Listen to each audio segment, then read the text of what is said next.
Olá, boa noite. Bem-vindos a mais um Resumo do Dia, o seu Jornal da Noite da Causa Operária TV, desta quarta-feira, dia 15 de dezembro de 2021. Nós faltando aí pouco mais de uma quinzena para encerrar esse ano marcado aí por muito sofrimento, por um enorme retrocesso, mas também um ano de lutas importantes. Bom, e o nosso programa de hoje é destaque para a desfiliação, né, de um dos maiores caciques do PSDB, o homem que mais ocupou cargos executivos, o maior tempo pelo partido, 14 anos governador de São Paulo, 2 vezes candidato à presidência da República, Geraldo Alckmin, como todo rato, foi o primeiro a abandonar o navio que visivelmente está afundando já há algum tempo, dentre outros momentos, das seguidas derrotas do PSDB nas eleições, 5 derrotas seguidas, né? E 4 delas para a esquerda, representada, liderada pelo PT. Bom, nós vamos falar desse tema, do significado, né? E deixar bem clara a nossa posição, né? Alckmin saiu, como diz a chamada do programa, o Alckmin saiu do falido PSDB em campanha, uma clara campanha da direita, para que ele seja vice do Lula. Na nossa opinião, ele deveria ir para aquele lugar, né? Menos para o lugar de vice do Lula. Mas nós vamos falar dessa luta política e da necessidade da esquerda intervir nesse debate. Bom, a nossa pauta destaca também o Ciro Barrichello. Um pouco atrasado, o Ciro Barrichello descobriu hoje que tem golpe, porque ele mesmo foi atacado numa operação de natureza claramente política. Ciro e o seu irmão acabaram sendo alvo de uma operação da Polícia Federal, ainda com intuitos não muito claros. Bom, mas nós vamos tratar desse tema aqui.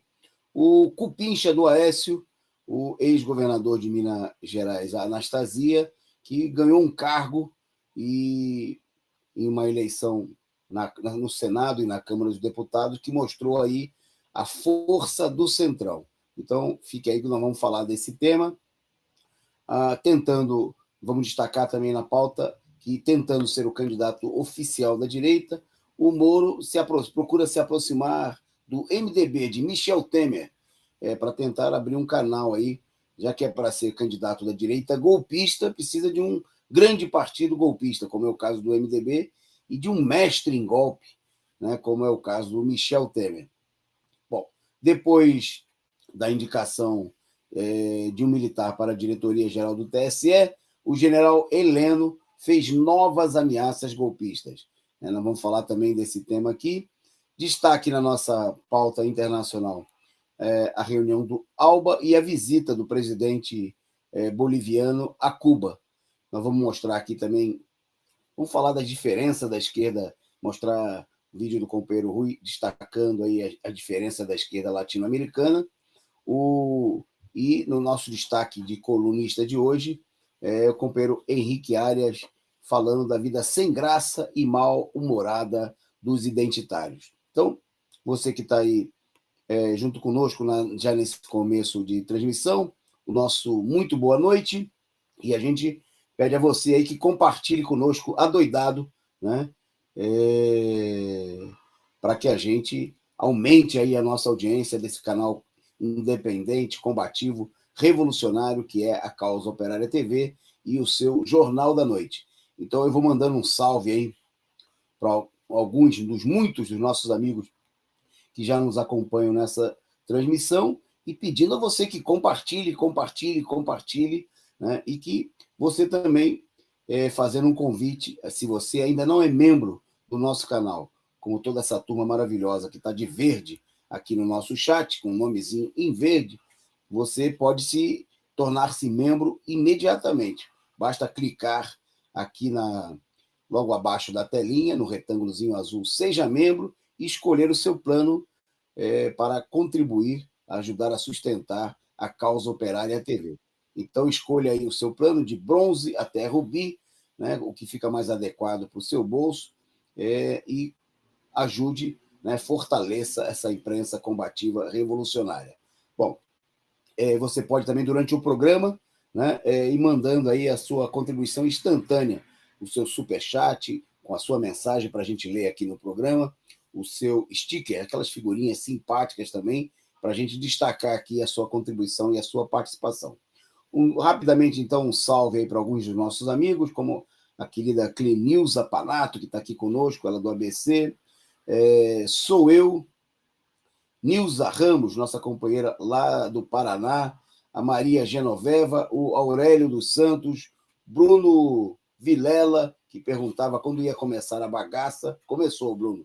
A Ana Matos, a Rosângela Barbosa, um salve também para o Walter dos Santos, para a nossa companheira Angelina Dias, lá de Campinas, o Bruno do Espírito Santo, um salve e um agradecimento aí a Donise Meirelles pelo super sticker, pela figurinha contribuindo aqui conosco. Aí, então você siga um bom exemplo a ser seguido da companheira Donise, contribuindo aqui com a gente. Então, faça como a Donise, mande aí a sua figurinha, contribua com a gente. O Marco Rócio, um salve também para ele, para Marbri, o Murilo Farias e o companheiro Ernesto Abdala Filho e a companheira Simone, que chegaram por aqui e estão participando também conosco. Para todos vocês aí, um forte abraço, participem, mandem sua opinião, comentem e mandem também, né, façam como o companheiro Ernesto Abdala Filho e mandem o superchat para ajudar a sustentar essa imprensa combativa e revolucionária que é a Causa Operária TV. Então vamos para a nossa pauta, e você vai participando aí, vai mandando a sua contribuição e os seus comentários. Bom, vamos começar, porque a situação de crise, aguda crise da burguesia, né, vai inspirando aí os nossos amigos humoristas. E, sem dúvida alguma, um dos que mais se destacam em explorar a crise da direita e o apoio crescente à esquerda é o companheiro J. Camelo. Então, hoje nós temos Camelo em dose dupla, né? Tem duas charges aí para a gente mostrar aí, explorar esse tema. A primeira é sobre o Lula, sobre o Natal. É uma charge natalina, né? Então, pode soltar, produção. Tá aí, ó. Vocês estão vendo aí na telinha? Mãe, quem foi que trouxe esse de presente? E a mãe responde: foi um homem que tem barba branca, se veste de vermelho e é amado por todo mundo. E aí a criança responde: é o Lula, o Lula. Opa, tá aí, né?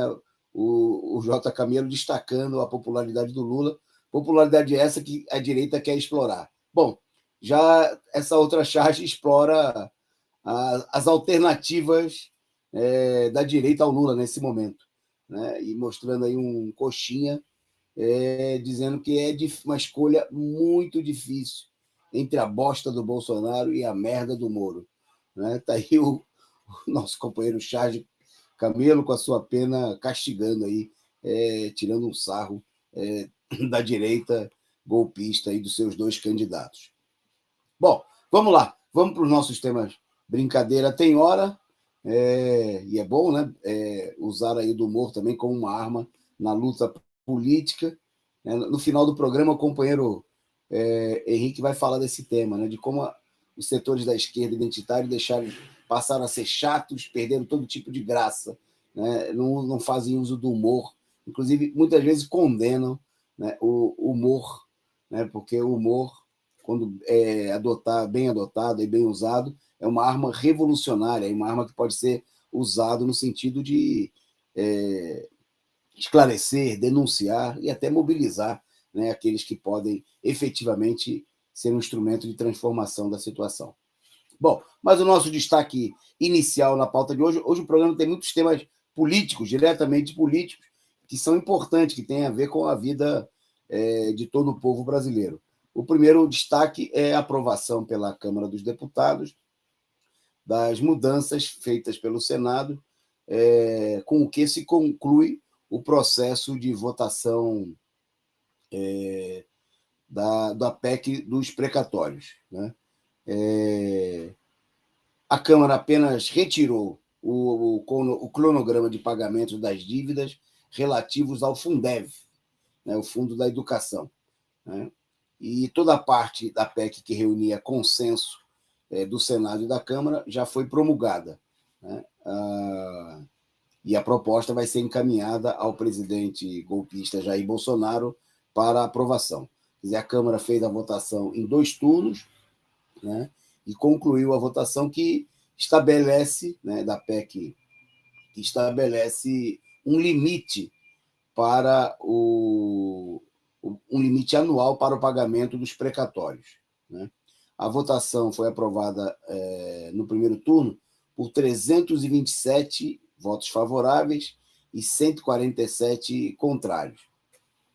O texto, né, abriu um espaço fiscal, um rombo, uma possibilidade de ampliação no orçamento de 43 bilhões para os gastos que o governo federal, a União, fica autorizada a gastar em 2022. 43,8 bilhões a mais, de acordo com os cálculos do Ministério da Economia.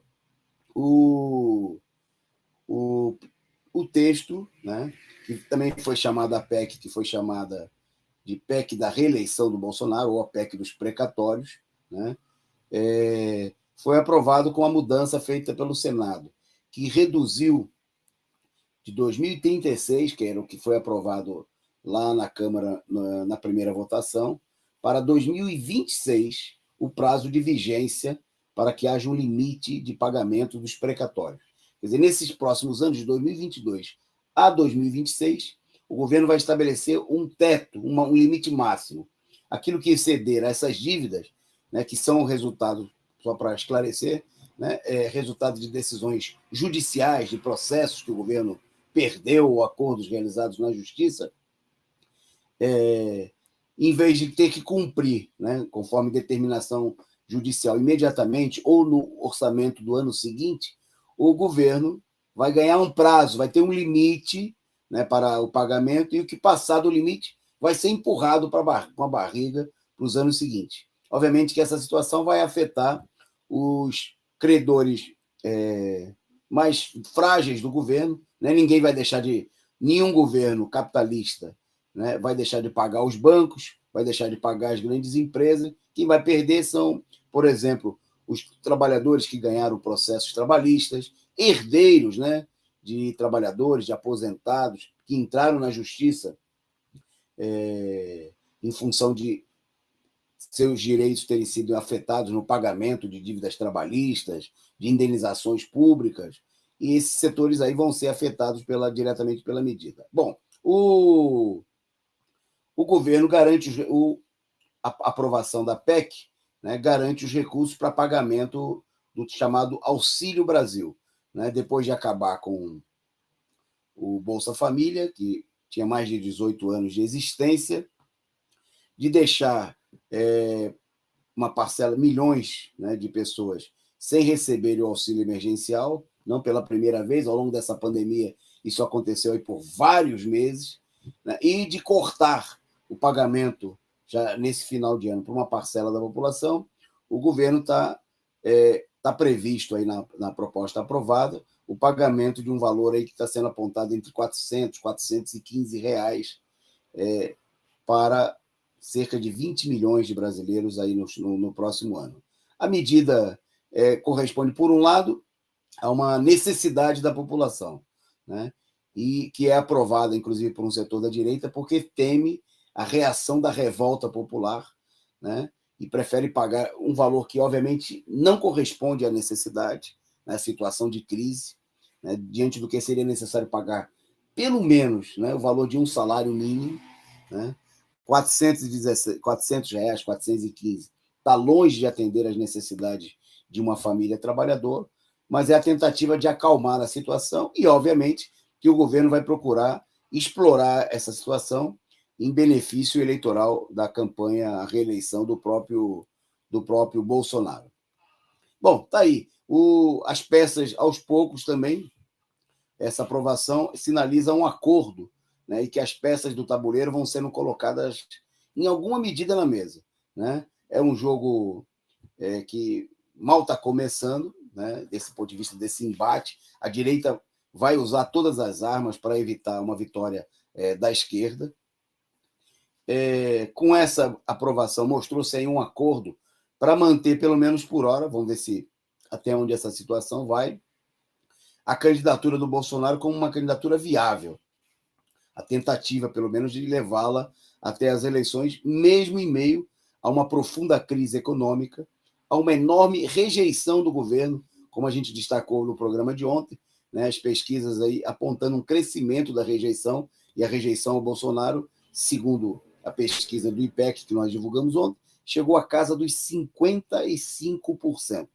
Né? E a intenção de votos no ex-presidente também caiu, situando-se aí na faixa dos 20, 19, 20, 21%, mostrando aí uma queda do apoio, inclusive com uma parcela enorme do eleitorado que votou, né, em Bolsonaro em 2018 por falta de opção, declarando abertamente seu voto em Lula, inclusive com um crescimento expressivo do apoio a Lula entre os setores chamados setores evangélicos, né? Mostrando aí uma tendência, uma dificuldade da direita nesse momento de ter uma candidatura efetivamente sua, que Bolsonaro aparece como candidato mais bem cotado, né?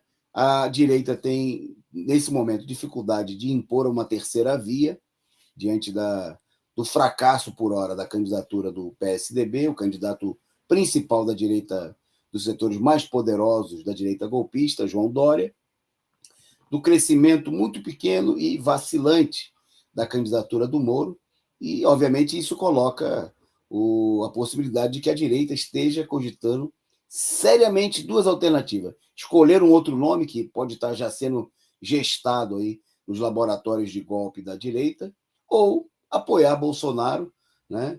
E essa situação, nós vamos ver uma intensificação também dos ataques durante a campanha golpista. Bom, e por falar em ataques, né, hoje quem foi alvo de uma daquelas operações circenses, né, com direito a todo tipo de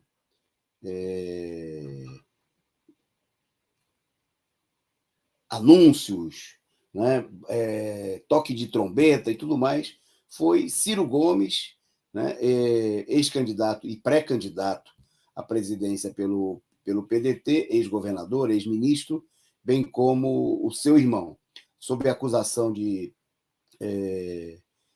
desvio de recursos, né, ou facilitação para manipulação de concorrência pública, né, relacionados à construção do estádio do Castelão, lá no Ceará, durante a Copa do Mundo.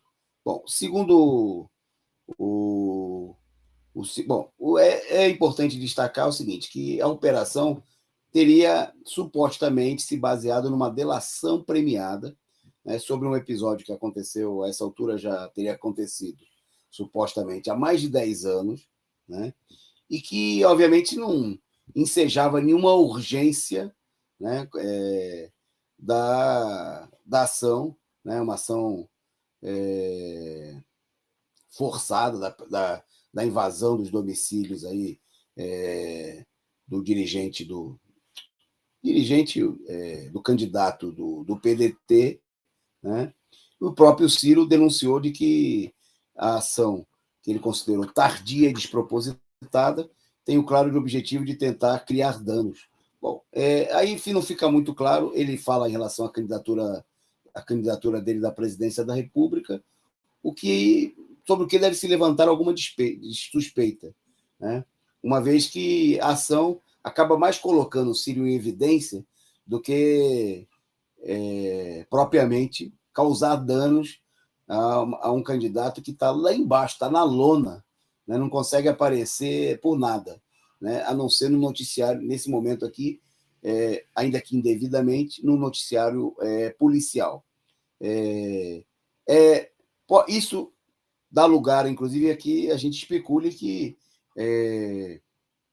o problema pode estar ligado aí a possíveis alianças, deslocamento, por exemplo, acabou de acontecer recentemente um encontro aí, foi anunciado pela imprensa, um encontro entre o Ciro e o Moro, né? Isso deu lugar aí a muitas especulações e a possibilidade de articulações políticas. Pode ser isso que esteja tentando se evitar. E também, obviamente, tem a ver, pode ter a ver, né? É difícil, é uma especulação, com as disputas regionais no próprio estado do Ceará, né? Uma vez que o clã dos Gomes, né, tem uma presença política e governam há muitos anos, governam o estado, ou tem uma presença, né, com seus indicados, inclusive o atual governador, né, filiado ao PT, mas claramente identificado como um homem de Ciro Gomes e do clã dos Gomes no governo daquele estado. Bom, o fato é que o Ciro, diante da situação, procurou dizer que ele teria se dado conta, no dia de hoje, né, de que o país está vivendo em um regime de arbitrariedade. Ele teria descoberto, né, o golpe que derrubou a Dilma, a prisão do Lula, nada disso, né, para o Ciro Gomes foi arbitrariedade. Mas hoje, né, diante do que ele se viu diretamente afetado, né, ele chegou a falar o seguinte, que o país vive sob um estado policial na gestão do Jair Bolsonaro, né? Nas palavras dele é o seguinte: até esta manhã eu imaginávamos que vivíamos num país democrático, né? Então, nada que aconteceu antes, né, do próprio Ciro ter sido atacado, nada disso foi um atentado ao regime democrático. A gente, até hoje de manhã, o seu Ciro Gomes, supostamente, imaginava de que nós vivíamos num país democrático, né? Alice no País das Maravilhas, né? Temer, derrubada fraudulenta da Dilma, prisão ilegal do Lula por 580 dias, nada disso. Mas mexer na família, no clã dos Gomes, aí, né, já mudou a caracterização do regime. E o país, a partir da manhã de hoje, segundo o Ciro Gomes, já não é mais um país democrático. Obviamente que nós temos sempre aqui uma posição de princípios. E não é porque é o abutre do Ciro Gomes que está sendo atacado dessa maneira que nós vamos defender a ação criminosa, né, feita pela Polícia Federal com claras intenções políticas, sejam elas quais forem, né? Inclusive se for beneficiar o próprio Ciro Gomes, colocá-lo em destaque, né? Então, obviamente, que da mesma maneira que nós repudiamos, né, os atos criminosos, ilegais, de perseguição política, até mesmo contra os bolsonaristas, né, nós aqui, de maneira nenhuma, vamos se solidarizar, né, com esse tipo de ação, que, obviamente, tem como maior alvo e sempre implicado os setores da esquerda, como a gente viu no passado recente com Lula e outros dirigentes da esquerda que foram levados de maneira criminosa para a cadeia.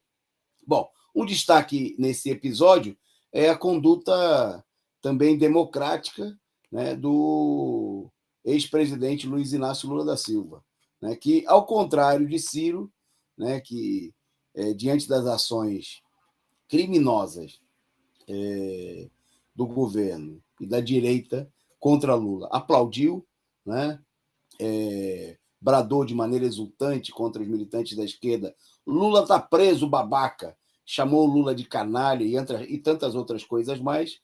O ex-presidente Luiz Inácio Lula da Silva se manifestou sobre a operação da Polícia Federal com as seguintes palavras: quero prestar minha solidariedade ao senador Cid Gomes e ao pré-candidato a presidente Ciro Gomes, que tiveram suas casas invadidas sem necessidade, sem serem intimados para depor e sem levar em conta a trajetória de vida idônea dos dois.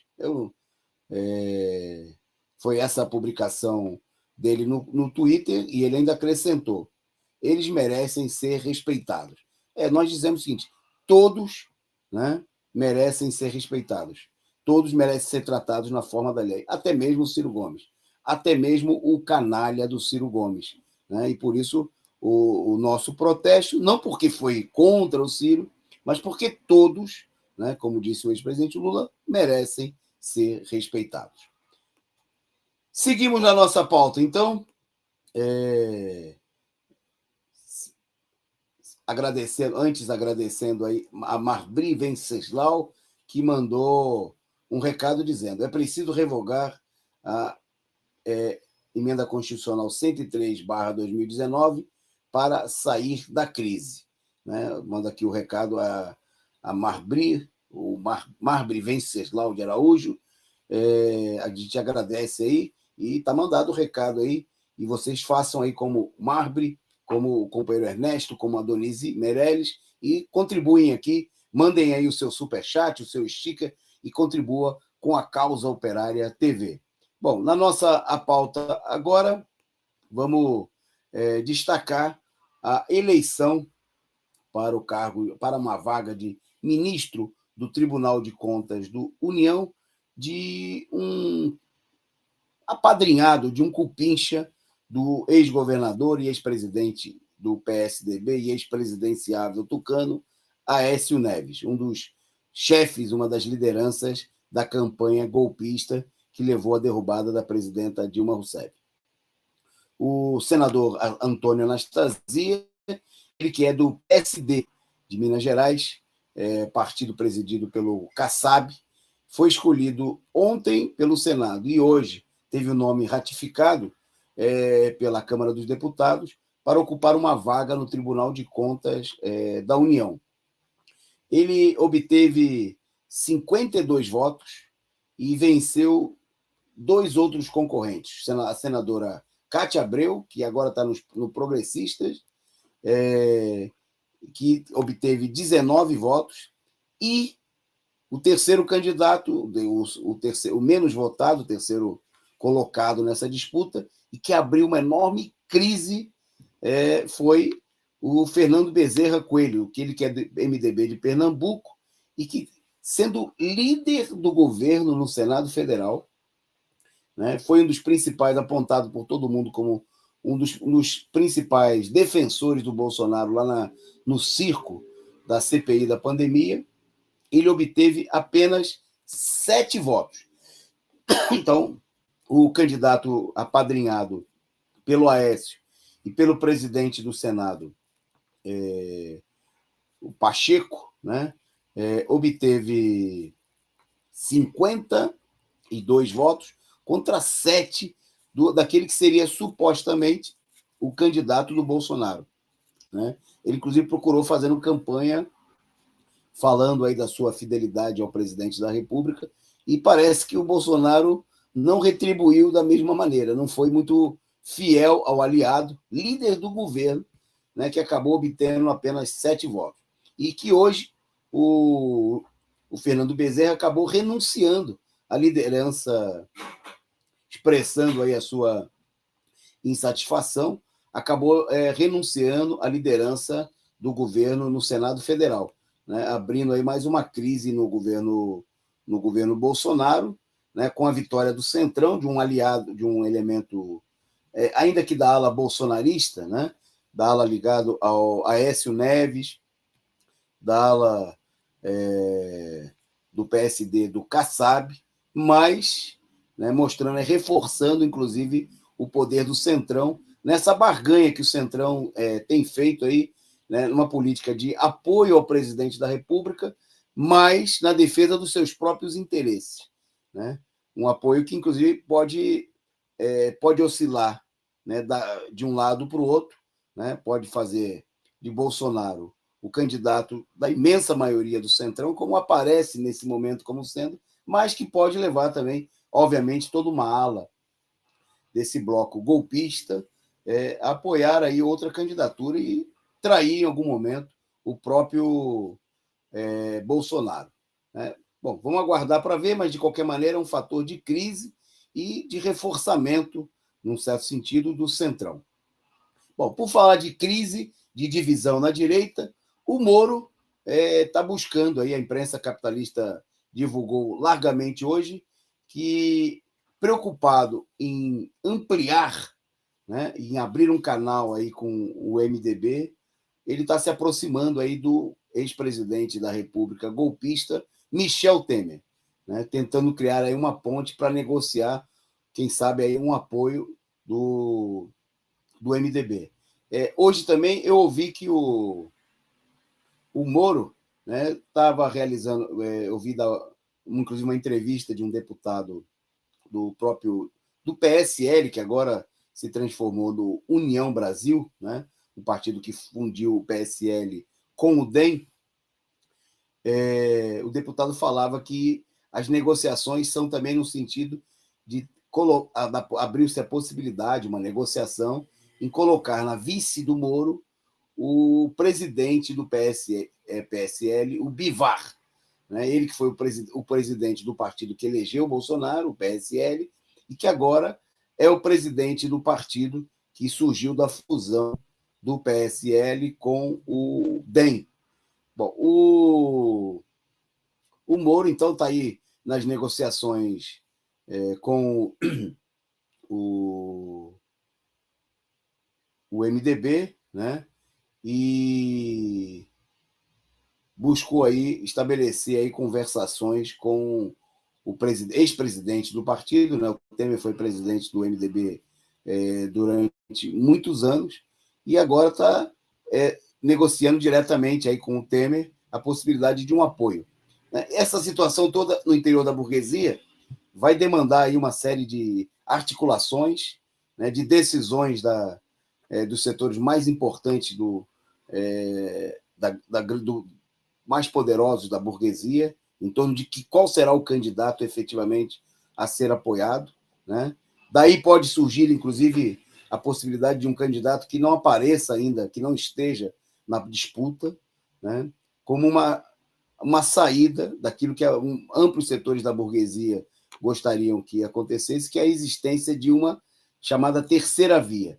Né? A terceira via que é ter um candidato de confiança, um candidato para chamar de seu da direita, que possa fazer frente, possa se enfrentar com Lula. Né? Nesse momento, há uma pressão, há uma campanha muito clara na imprensa de alguns setores de procurar apresentar o Bolsonaro como um elemento derrotado pelo alto índice de rejeição, mas evidentemente que essa situação não é uma situação definitiva, né?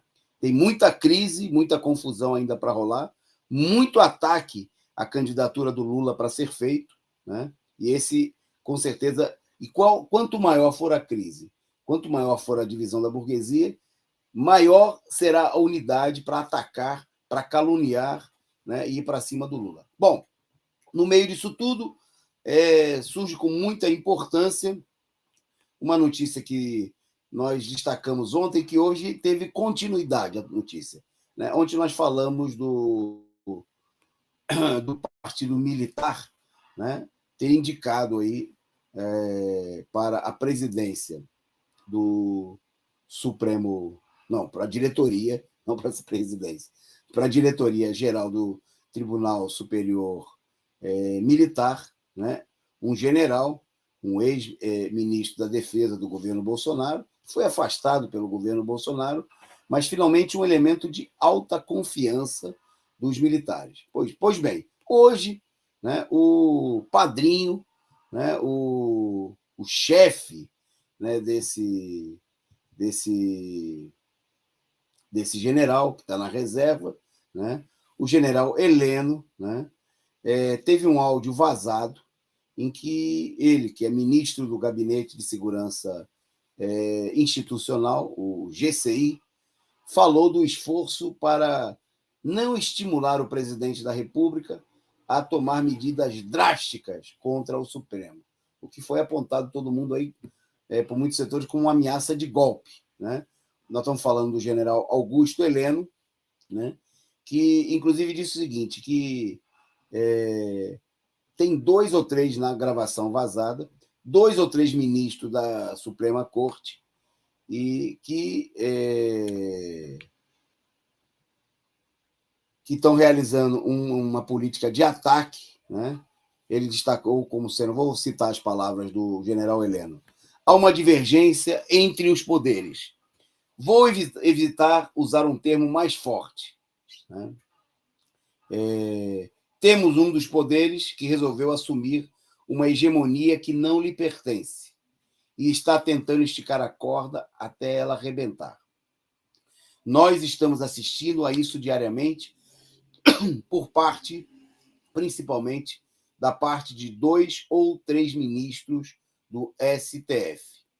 Bom, e o Heleno, então, acrescentou o seguinte: eu, palavras dele, particularmente, que sou responsável por manter o presidente informado, tenho que tomar 2 Lexotan, é um remédio que é uma droga que é utilizado para ansiedade. Então ele disse, o Heleno afirmou, tenho que tomar 2 Lexotan na veia por dia para não levá-lo a tomar uma atitude mais drástica em relação ao STF. Bom,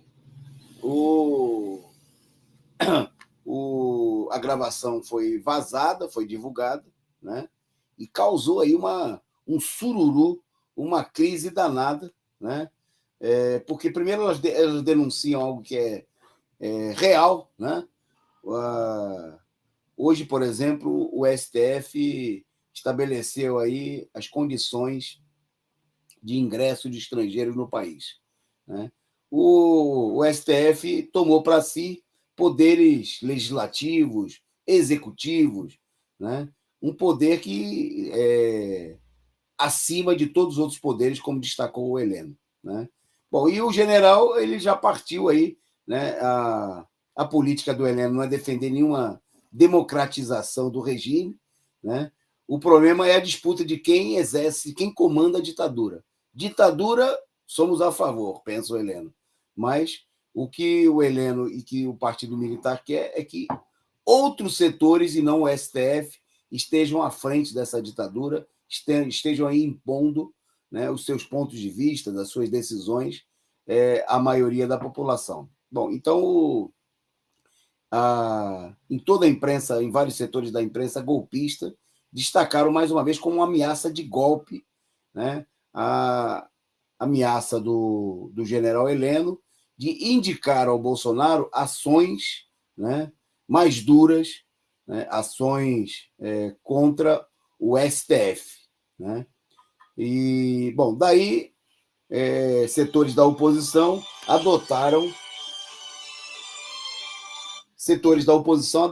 a política tradicional de ameaçar, de convocar o general para depor no Congresso Nacional. Como se alguma vez essa política de chamar generais, ministros para depor na Câmara adiantasse, resolvesse, impusesse limite a quem quer que seja, né? É a política de encenação.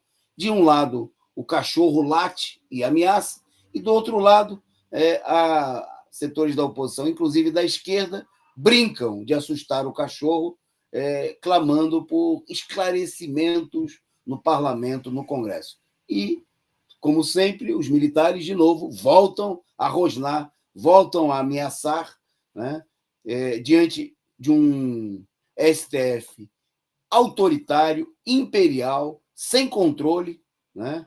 E a gente vê aí as duas faces. O partido dos militares, a extrema-direita golpista liderada aí pelo Bolsonaro no governo, e, por outro lado, né, a direita golpista à frente aí do STF, né, procurando estabelecer aí, arrogando para si, tomando medidas que nem de longe correspondem ao poder judiciário, né, a um poder que não foi eleito por ninguém, né, que não tem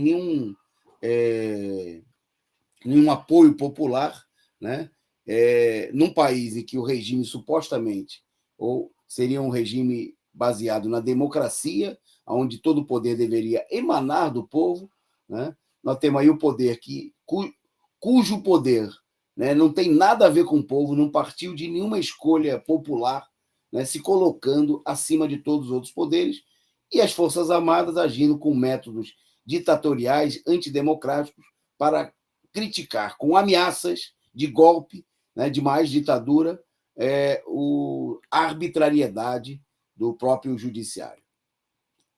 Bom, na nossa pauta agora, vamos para o tema destaque do nosso programa de hoje, né? Não sem antes agradecer aqui a companheira Rosângela Barbosa de Oliveira pelo superchat e com a sua mensagem.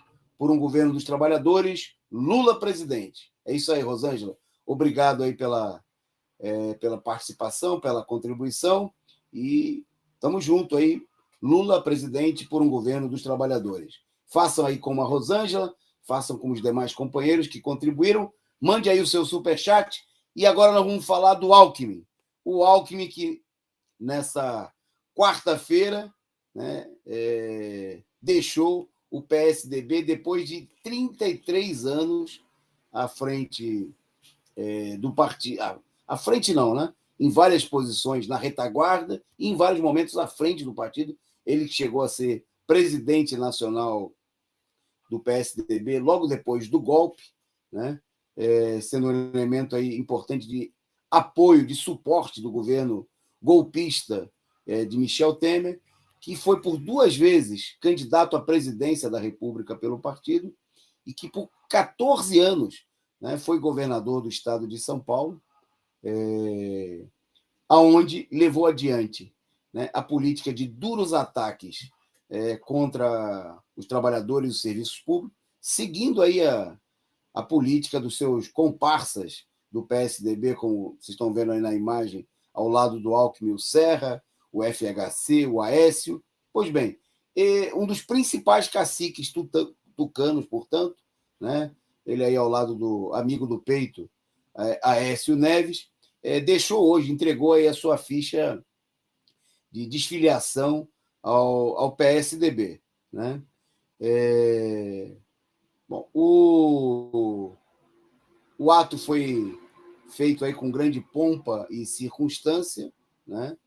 Ele entregou a carta ao diretório municipal do partido e publicou aí despedidas, né? Dizendo que é um novo tempo de mudança, disse ele. Nesses mais de 33 anos e meio de trajetória no PSDB, procurei dar o melhor de mim.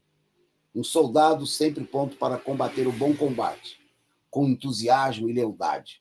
Agora chegou a hora da despedida, hora de traçar um novo caminho, disse o Alckmin. Bom, primeiro é preciso reconhecer que, de fato, né, o Alckmin, ato falho, foi um soldado importantíssimo, né? Não só um soldado, mas um oficial, né? Um dos comandantes mais destacados do PSDB, né? E um dos principais executores da política criminosa do partido contra a população trabalhadora. Né?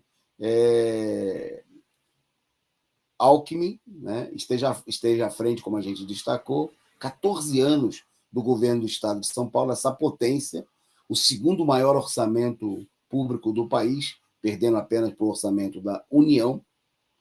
E no estado de São Paulo foi responsável pela política de privatizações do PSDB, de cortes e ataques à educação, né? De ataques e cortes na área da saúde, de porrada e repressão à mobilização dos trabalhadores, dos estudantes. Né? É bom, a gente poderia destacar muitos episódios, mas vamos lembrar, por exemplo, a repressão da polícia, a luta dos estudantes contra o fechamento das escolas no governo Alckmin no ano de 2015, as inúmeras repressões contra as greves dos professores, contra os sem terra, como em Pinheirinho, que resultou em mortes, né, de trabalhadores sem teto.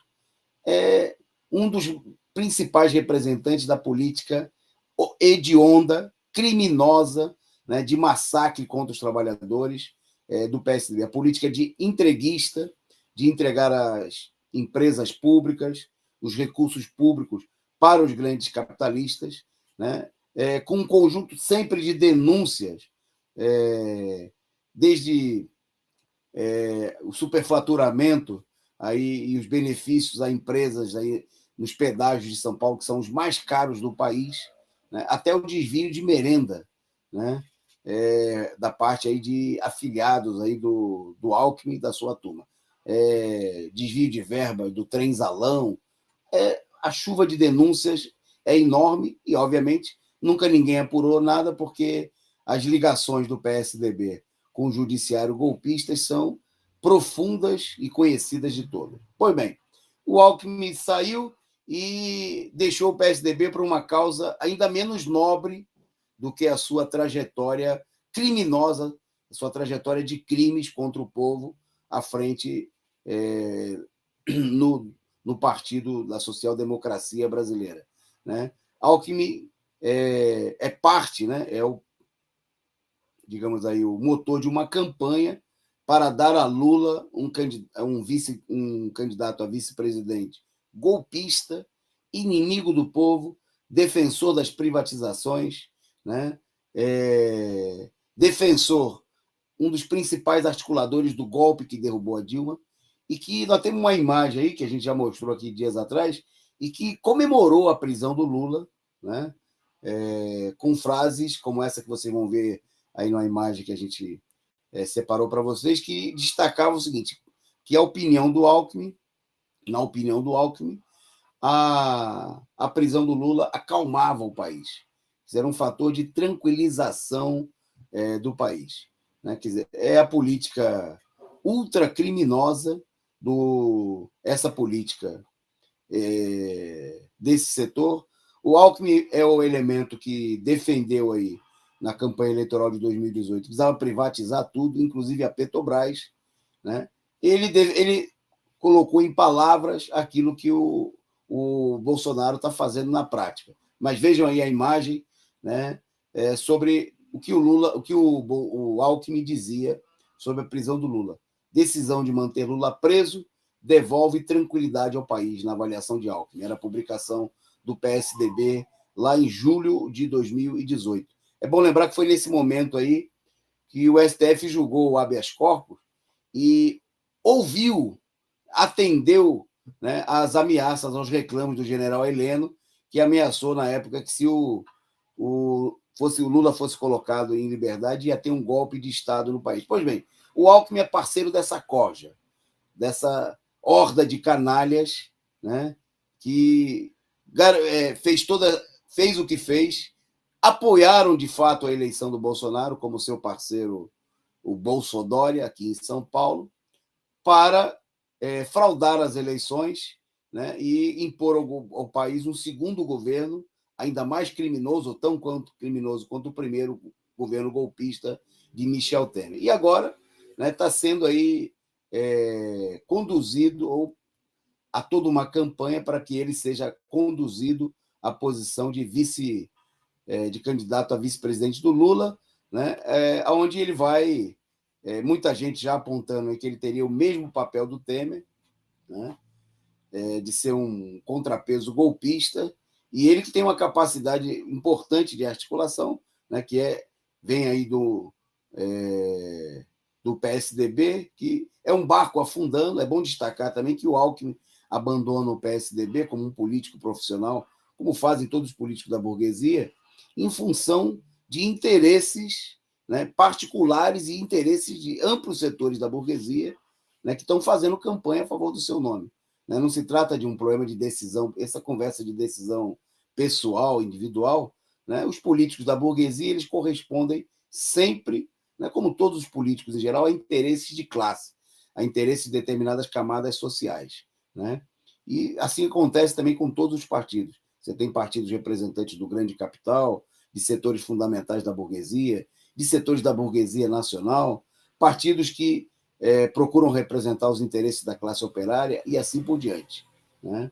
Então, obviamente que o Alckmin está participando aí de uma operação, é muito evidente, cada vez mais evidente, né? O que nós temos aqui é uma operação de larga escala de todo um setor, né, que faz campanha aberta, né, da imprensa, inclusive de setores que não apoiam e nunca vão apoiar aí a candidatura do Lula, né, mas que defendem amplamente a candidatura do Alckmin para o Lula, né? Gente que ficou aí, a imprensa golpista, que ficou a indicar aí um monte de nomes, né? Bom, obviamente que choveu aí da parte de setores da esquerda burguesa e pequeno-burguesa declarações exaltando essa ação, né? Aqui o Anderson está comentando no nosso chat de que o Flávio Dino teria dito hoje no 247 que o Alckmin é confiável, né? Exatamente, tão confiável como nota de R$300 ou moeda de R$2, né? Tão confiável que ele é confiável para a burguesia, né, a quem ele serviu como político há todos esses anos, inimigo do povo, inimigo da luta dos trabalhadores da educação, da saúde, né, de todos os setores, dos sem terra, dos trabalhadores sem teto e assim por diante. Então, obviamente que, por isso mesmo, se intensifica, né, é muito visível aí, procura se apontar, inclusive, que está marcado aí um jantar no final de semana entre o Alckmin e o Lula, onde esse tema, obviamente, estaria em discussão.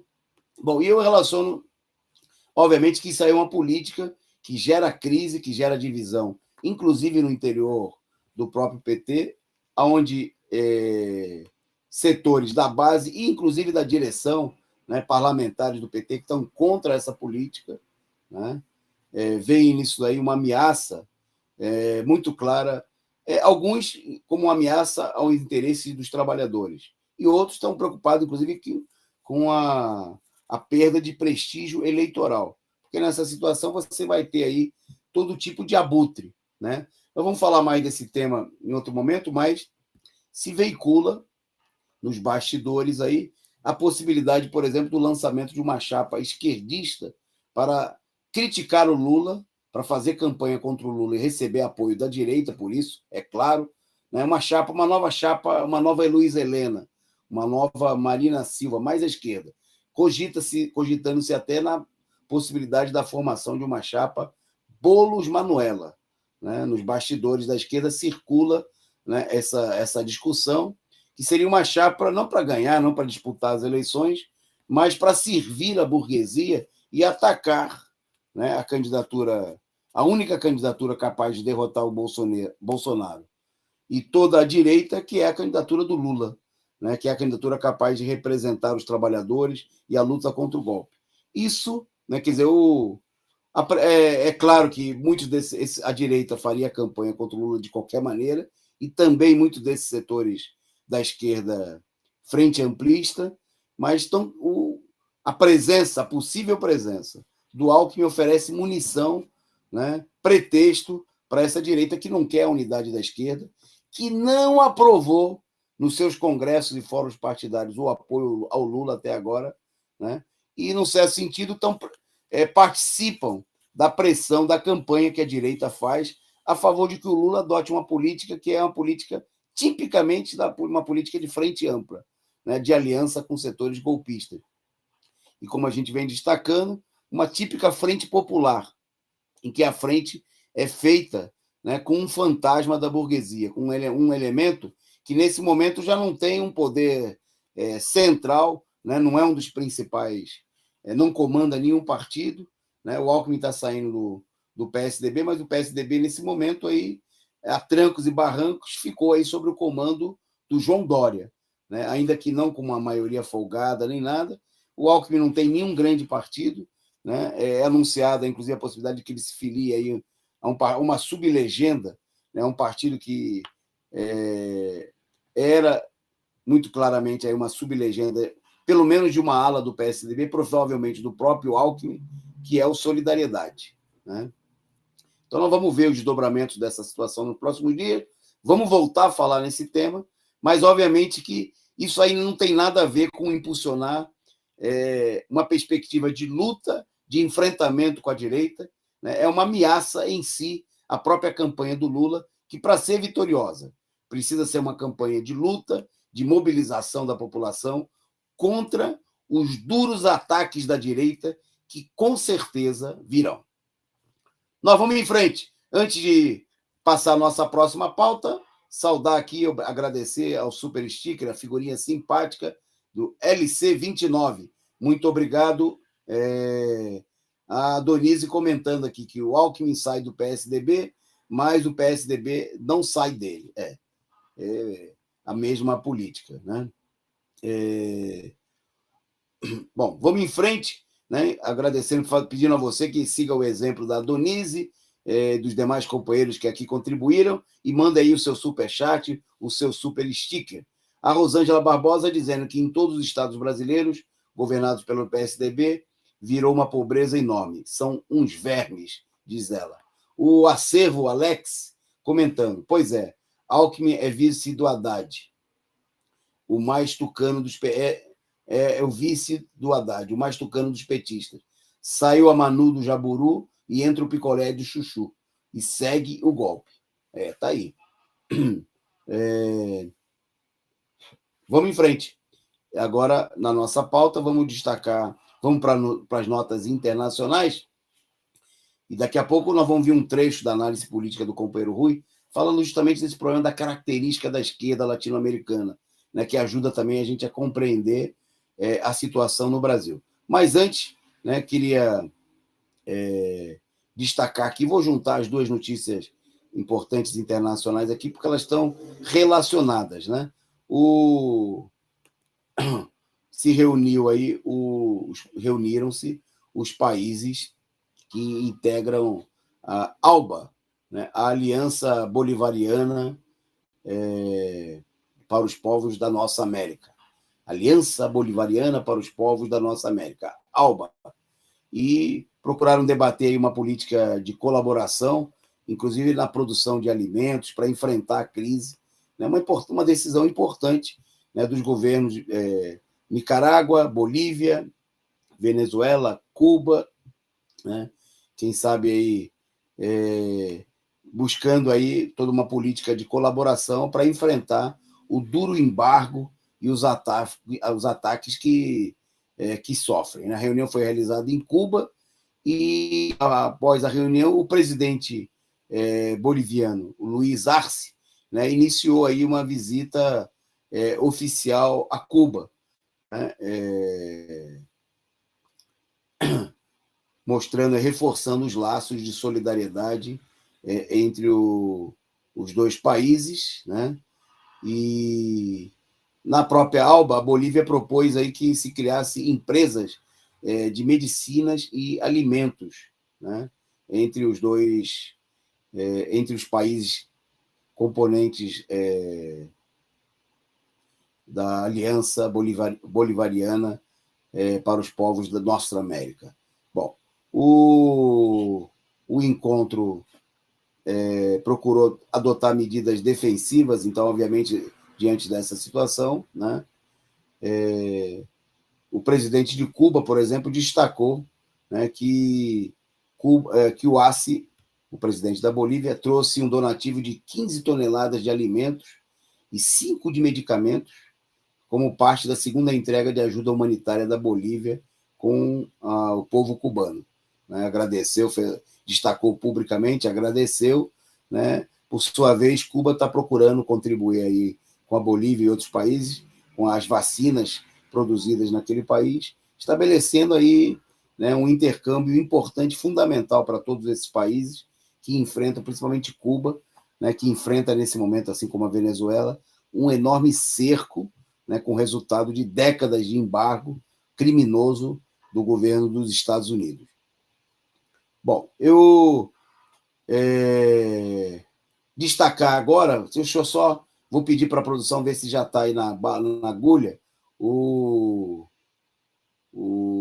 vídeo, né, já que a gente falou aí da esquerda internacional, né, o trecho da análise política do companheiro Rui, tratando aí, respondendo a uma pergunta, inclusive formulada pelo companheiro João Jorge Costa Pimenta, sobre as diferenças da esquerda latino-americana. E eu acho que é muito importante para compreender aí a diferença entre a esquerda nacionalista, Lula no Brasil, né, e toda a situação da esquerda na América Latina. É um texto curtinho, a gente separou, a produção separou o vídeo aí para a gente, e vamos ouvir, e a gente volta daqui a pouquinho para a gente caminhando para o encerramento do nosso programa. Fique por aí, acompanhe, preste atenção. Vamos lá. Tem uma pergunta levantada aqui. Já correu um pouco no chat, não lembro quem fez, depois eu vou procurar o nome. O companheiro fala que você já comentou várias vezes dessa situação no Uruguai e no Chile, de que a esquerda é muito mais direitista do que no resto da América Latina. Eu adicionaria a pergunta aí o Paraguai também, mas o que justifica, né, essa esquerda que está um pouco em descompasso com o resto da região? Foi o Lugares, pergunta. Lugares.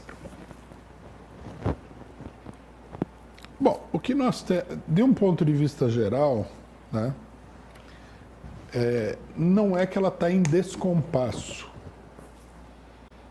Porque a esquerda latino-americana, ela oscila entre o nacionalismo, não vamos nem falar em socialismo, revolução proletária, que isso não existe, entre o nacionalismo e o acordo com o imperialismo e os prepostos do imperialismo nos seus respectivos países. Isso daí tem a ver, em grande medida, tem a ver com duas coisas: o desenvolvimento histórico dessa esquerda e a mobilização popular, a pressão das massas sobre a esquerda. Então, por exemplo, nós podemos notar que a esquerda mais radical é aquela esquerda mais nova, né? Por exemplo, Equador, Rafael Correa, surgiu no meio da crise, criou-se aí um setor da burguesia, ou, para ser mais específico, da pequena burguesia, que se vinculou com as massas no meio da mobilização e leva adiante uma política nacionalista. Muita coisa retórica, mas tem também coisas práticas. Evo Morales era um sindicalista do movimento camponês boliviano, do movimento dos cocaleiros. Ele subiu, né, porque o regime político boliviano entrou em colapso, totalmente. Hugo Chávez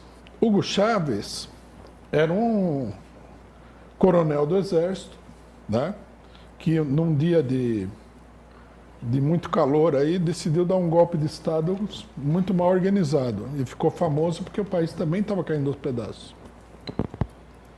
O pessoal fala que a Venezuela agora, sob o Chávez, está caindo aos pedaços, mas não é essa a verdade.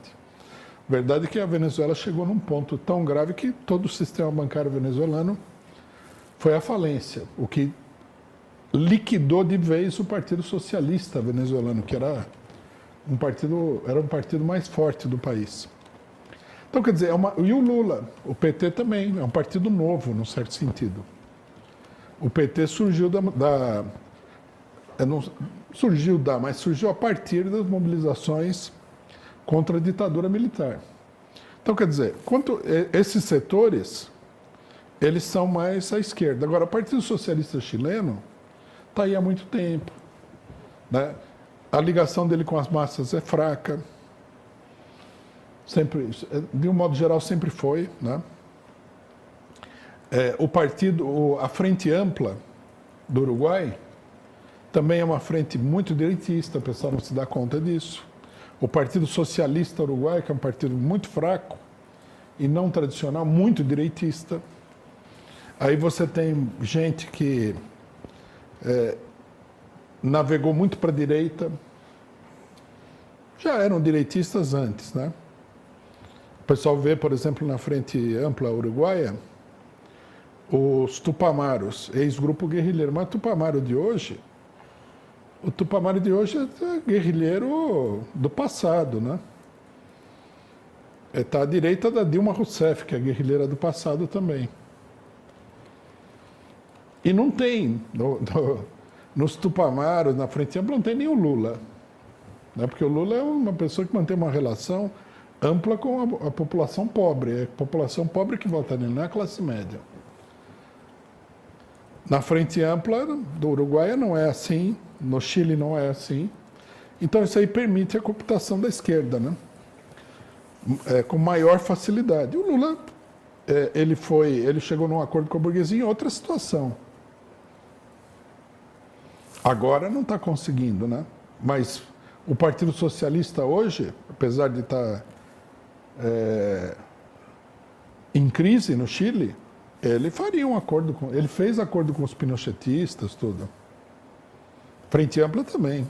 Frente Ampla, você vê que no Uruguai não tem nenhuma crise entre a Frente Ampla e o governo superdireitista.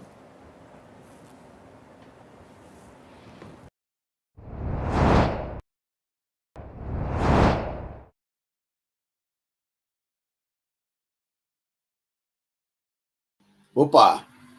Vocês viram aí um trecho da Análise Internacional, programa que é apresentado pelo companheiro Rui Costa Pimenta todas as sextas-feiras, a partir das 12 horas.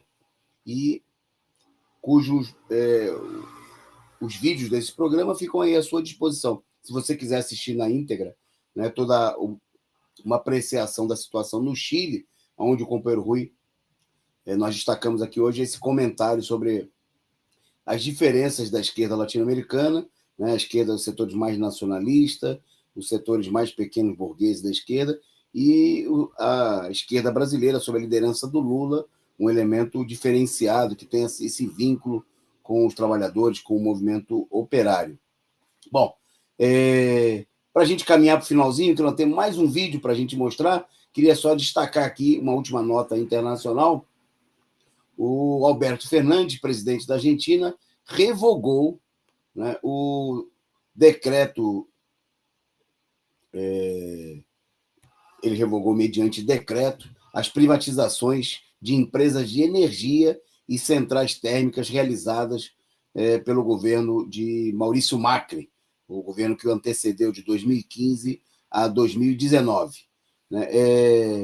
Bom, a política do governo direitista anterior possibilitou, entre outros casos, a cessão de 2 centrais térmicas, e enquanto pretendiam transferir ativos do setor energético do Estado e das suas empresas para o setor privado. O decreto foi assinado hoje, né, por grande parte do gabinete, e anulou, né, vários artigos do decreto anterior assinado pelo presidente golpista Macri, né, aliado aí diretamente a uma pessoa do esquema do imperialismo internacional. Bom, ficam revertida a ordem de privatizações de empresas como a Dioxtec, Transener e as centrais termoelétricas Manuel Belgrano e San Martín. Bom, trata de uma situação... Vamos procurar avaliar com mais calma aí as consequências, os efeitos práticos na situação. A informação fresca, né? Não há uma avaliação mais profunda, mas mostra aí uma tentativa, por certo, está refletindo a pressão à esquerda, né? Depois da crise, da derrota eleitoral do peronismo nas recentes eleições parlamentares e regionais na Argentina, uma tentativa do Macri de acenar para a esquerda, que já foi feito também com a elevação do valor do salário mínimo, a própria presença do Lula, né, onde foi recebida por um ato de dezenas de milhares de pessoas na Praça del Maio, organizado pelo governo, né, um ato que, obviamente, tinha muito mais a ver com o Lula apoiar o próprio governo do Fernandes, né, do que uma demonstração de apreço simplesmente pelo Lula, né, mas mostrando aí o papel de liderança, o Lula capaz de reunir... Bom, órgãos da imprensa e da esquerda chegaram a falar em mais de 200 mil pessoas, né, mas mesmo que não fosse esse o público total, mesmo que fosse, por exemplo, 50 mil, um público gigantesco, né, para receber um líder estrangeiro, né, um dirigente da esquerda de outro país, e ainda mais brasileiro, né, mostrando aí a autoridade. Mas, de qualquer maneira, está ficando claro aí que a pressão, a crise, está obrigando o governo argentino a tomar determinadas posições de confronto com as posições, não só com as posições neoliberais do governo da direita anterior, mas com a própria política muito direitista, né, adotada nos primeiros anos do governo do Fernandes, de submissão ao FMI e às pressões do mercado internacional. Bom, para terminar o nosso programa, vamos terminar bem hoje, hein? Nós temos, daqui a pouquinho, já estamos aprontando aí para você um vídeo com a coluna do companheiro Henrique Arias, né, aqui na Causa Operária TV, em que ele fala da vida sem graça e mal-humorada dos identitários. Né? A gente destacou que o tema ele é muito relevante, muito importante, nesse momento que se destaca aí a política identitária como uma política impulsionada diretamente pelo imperialismo, né? Que adora a esquerda, que faz campanha a favor de causas identitárias e que não procura mobilizar os trabalhadores, a população explorada, pelos seus direitos para se chocar com o imperialismo. Bom, Nós vamos ficando por aqui, né? Resumo do dia volta amanhã e tem um informe aí da produção de última hora que está 0-0, já terminou. Terminou? Não, terminou, está acontecendo, tem 25 minutos do primeiro tempo ainda, parece, né? Entre os jogos entre os dois Atléticos. Mas é que o Atlético Paraná precisa de um milagre, né? Precisa vencer aí o Atlético de Minas Gerais por 4 gols, né? Não é impossível, mas digamos que é uma tarefa bastante difícil, né? Então, terminando aqui o resumo, vou dar uma olhadinha lá vou acompanhar o jogo, mas antes eu vou assistir junto com vocês aqui a coluna do companheiro Henrique Arias sobre o identitarismo. Fiquem aí com o Henrique. Amanhã tem mais resumo do dia. Está combinado de estar conosco aqui a companheira Andréia e a gente encontra vocês às 8h30 aqui na Causa Operária TV. Um forte abraço e uma boa noite e obrigado aí à produção sob o comando do companheiro Gabriel. Um abração. Olá, companheiros. Muito boa tarde. A gente está começando mais uma coluna ao vivo aqui na Causa Operária TV.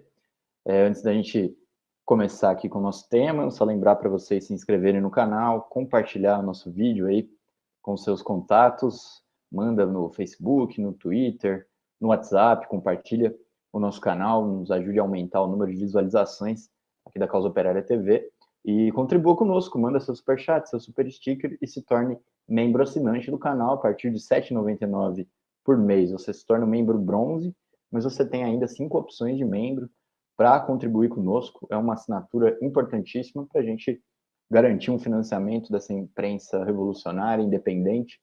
Então, contribua conosco. Hoje eu vou falar um pouquinho sobre, inclusive, uma coluna que saiu no Diário Causa Operária, falando um pouquinho sobre os identitários, né? Eu acho que vocês devem ter notado já, né, que os identitários, eles querem, né, além de tudo, transformar o mundo numa grande porcaria, né? E aí, às vezes a gente para pensar e nota que, por causa dos identitários, né, nós não temos mais humor no mundo, né? Aquele humor que você assistia, rachava o bico, rolava no chão de rir, você não tem mais, a não ser, né?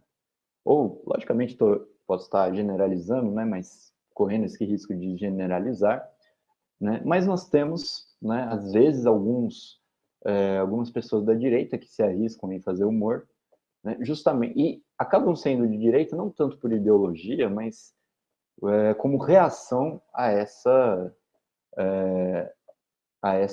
política dos identitários em que você não pode fazer nada. Então, se você vai fazer humor, né, você não pode ofender as pessoas. Se você vai fazer humor, você não pode rebaixar alguém ou o pensamento de alguém. Você não pode tirar sarro da cara de ninguém. Porque tudo isso, segundo a ideologia dos identitários, tudo isso é muito ofensivo. E as coisas ofensivas, elas podem dar, aspas, gatilho nas pessoas, ou podem levar as pessoas a ficar deprimidas, etc. e tal, né? Então você não pode mais falar nada, você não pode mais falar sobre nada, sobre ninguém, etc. e tal. O mundo, né, com isso, se torna uma grande chatice, né? E é isso que os identitários querem. Bom, na verdade, a gente tem que entender que isso daí não é só o humor. O humor, eu acho que é o extremo disso tudo, né? Porque o humor necessita, para ele realmente ser um humor com uma certa dose aí de eficiência, ele, em geral, né, ele retrata de maneira caricatural, irônica, depreciativa, determinadas figuras ou determinadas situações que envolvem, né, relações aí das pessoas, né? É esse humor. O humor procura retratar de maneira engraçada, né, alguma coisa que, em geral, inclusive, acontece com as pessoas e que aquilo é exposto ao ridículo, né, e as pessoas, às vezes, se identificam com aquilo, ou às vezes passam a ver a coisa de maneira crítica, etc. E tal. Essa é uma coisa importantíssima do humor, né? Mas não é só o humor. A arte, em geral, né, ela precisa de uma liberdade de criação para que ela possa se desenvolver. Se, né, o ser humano está amarrado ideologicamente, né, se ele está se autocensurando, né, porque a todo momento ele acha que ele está cometendo um pecado de falar alguma coisa, de escrever sobre alguma coisa, de ofender alguém, entre aspas, né, isso daí é uma castração, né, do livre desenvolvimento da arte em geral. Então não é só um problema com o humor. Nós estamos vivendo, segundo os identitários, né, segundo o que eles gostariam, não é que a gente vai chegar nesse ponto, espero que não, mas se depender dos identitários, nós voltaremos à Idade Média, em que a Igreja Católica dominava o pensamento, né, das pessoas, né, e tudo que as pessoas pensavam estava, de certa maneira, castrada, estava autocensurada, porque você podia pensar em alguma coisa que fosse algum pecado e, portanto, só de pensar aquilo, você poderia ir para o inferno, né? E o identitarismo é a mesma coisa. Você só de pensar em determinadas coisas que possam desagradar, né, o identitarismo, que nesse sentido até diferente da Igreja Católica, que tem leis mais tinham leis mais definidas, digamos assim, pode ser qualquer coisa, né? Hoje você pode ofender alguém, amanhã você pode ofender outra pessoa, né? E se você tentar não ofender, você pode estar ofendendo uma terceira pessoa, né? Então, no caso do identitarismo, é muito mais complicado porque depende da arbitrariedade desses histéricos de classe média que adotaram essa ideologia que vem, né, das universidades norte-americanas, em primeiro lugar, mas das universidades dos países imperialistas em geral, né, e que está sendo impulsionada pela burguesia, pelo imperialismo, e aqui no Brasil, né, por causa disso, não é à toa que é a Rede Globo e a Folha de São Paulo as principais impulsionadoras dessa ideologia, né? E aí, por conta disso, os identitários, que boa parte deles são esquerdistas, né, ou se acham esquerdistas, porque essa ideologia é muito reacionária, eles se sentem à vontade de atacar as pessoas, né, com essas ideias, porque eles têm, né, atrás deles, né, digamos assim, eles têm as costas quentes, porque eles têm o apoio, eles contam, né, eles acham que eles têm um apoio da Rede Globo e da Folha de São Paulo, quando na verdade não é bem assim. Eles estão reproduzindo, eles estão servindo de base de apoio para uma política imperialista, para uma política burguesa e reacionária, né, que é levada adiante pela Globo e pela Folha como porta-vozes do imperialismo no Brasil, né? Então, por isso que eles se sentem tão à vontade de atacar o pessoal e por isso eles criam esse clima entre as pessoas, né, de censura, de autoflagelação, né, de que você cometeu um pecado, de que você tem que se castrar os seus pensamentos, porque esses pensamentos podem ser ruins, por isso, por aquilo, etc. e tal, né? No final de tudo, né, os identitários querem transformar o mundo num grande saco, né? Eles não vão conseguir, porque a maioria do povo nem liga para eles. Mas a gente tem que apontar esse problema. Enquanto isso, né, eles ficam aí controlando tudo que se fala, né, na arte, né, na imprensa, etc. e tal, e tentam transformar o mundo numa coisa muito sem graça e chata e mal-humorada. Mas nós, que não somos identitários, a gente pelo menos aproveita para rir da cara deles, né? Quando eles inventam essas coisas ridículas, como linguagem neutra. Então, e quando eles falam coisas totalmente idiotas, né, sobre as ofensas, as supostas falas racistas, machistas, homofóbicas, LGBTfóbicas, etc. e tal, a gente aproveita para tirar sarro da cara deles, porque eles, né, são os ridículos que os grandes satíricos, né, ridicularizavam antigamente. Então a gente tem que aproveitar os identitários não para ficar, né, não para ir na onda do mau humor que eles querem impor para a sociedade, mas aproveitar para satirizar e ridicularizar eles, porque eles são os ridículos da sociedade atual, né? Vamos ficando por aqui na nossa coluna, né? Semana que vem a gente está de volta. E fiquem ligados na programação da Causa Operária TV. A gente está 24 horas no ar. Fiquem ligados aí. Muito boa tarde e a gente se vê na semana que vem. Até mais.